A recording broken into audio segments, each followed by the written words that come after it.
سيدنا الشيخ أحمد، السلام عليكم. في القرآن الكريم ورد قول الله تعالى: يا أيها الذين آمنوا اذكروا نعمة الله عليكم. كلمة نعمة وردت في القرآن الكريم في موضعين، ولكن مختلفة. مرة تأتي كلمة نعمة بتاء مربوطة، ومرة تأتي بتاء مفتوحة. هل عند حضرتك تفسير لهذا المراد من الآية؟ بسم الله والصلاة والسلام على سيدنا رسول الله صلى الله عليه وآله وصحبه وسلم ومن والاه، وبعد. أقول وبالله التوفيق والله تعالى أعلى وأعلم. هذه الآية وردت في موضعين في القرآن الكريم بنفس ترتيب الكلمات ونفس الحروف مع اختلاف حرف واحد هنقوله دلوقتي. قول الله تعالى: يا أيها الذين آمنوا اذكروا نعمة الله عليكم، وردت في موضع سورة المائدة، ووردت في سورة الأحزاب، صح؟ الأحزاب. طيب، في موضع سورة المائدة قال تعالى: يا أيها الذين آمنوا اذكروا نعمة الله عليكم إذ هم قوم أن يبسطوا إليكم أيديهم فكف أيديهم عنكم واتقوا الله وعلى الله فليتوكل المؤمنون. ووردت في موضع سورة الأحزاب: يا أيها الذين آمنوا اذكروا نعمة الله عليكم إذ جاءتكم جنود فأرسلنا عليهم ريحا وجنودا لم تروها وكان الله بما تعملون بصيرا. طيب، الكلمة أو الجملة بتاعت يا أيها الذين آمنوا اذكروا نعمة الله عليكم، الجملة دي وردت بنفس ترتيب الكلمات في المائدة وفي الأحزاب، ولكن مع اختلاف حرف واحد في رسم الكلمة أو في رسم الحرف، اللي هو كلمة نعمة.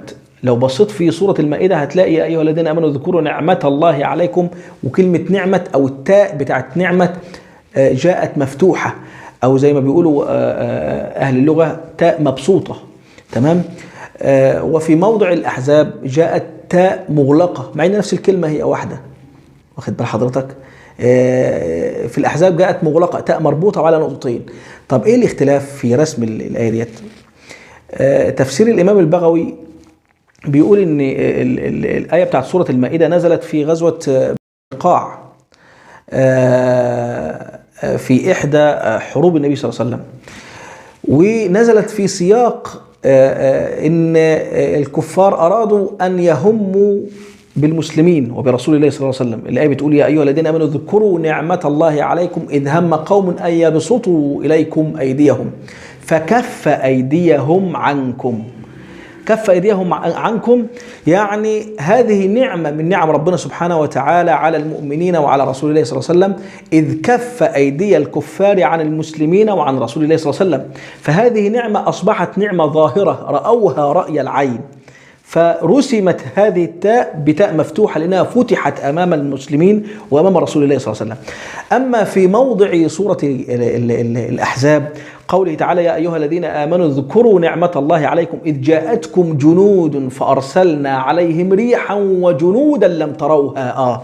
هنا في بقى حاجة احنا ما شفناهاش: وجنودا لم تروها وكان الله بما تعملون بصيرا. فعشان خاطر احنا ما شفناهاش ولم نراها رأي العين، فأغلقت هذه النعمة بتاء مغلقة أو تاء مربوطة، زي ما بيقولوا أهل اللغة تاء مربوطة، لأنها نعمة غير ظاهرة. وهناك أيضا من أهل العلم من قالوا بأن التاء المفتوحة ترسم في القرآن الكريم عندما تكون النعمة مستمرة ودائمة، وترسم التاء بتاء مغلقة في قوله تعالى نعمة يعني، وترسم التاء بتاء مغلقة أو تاء مربوطة عندما تكون هذه النعمة يعني نعمة محددة بظرف معين أو وقت معين، ولا يستطيع أحد أن يراها من المسلمين.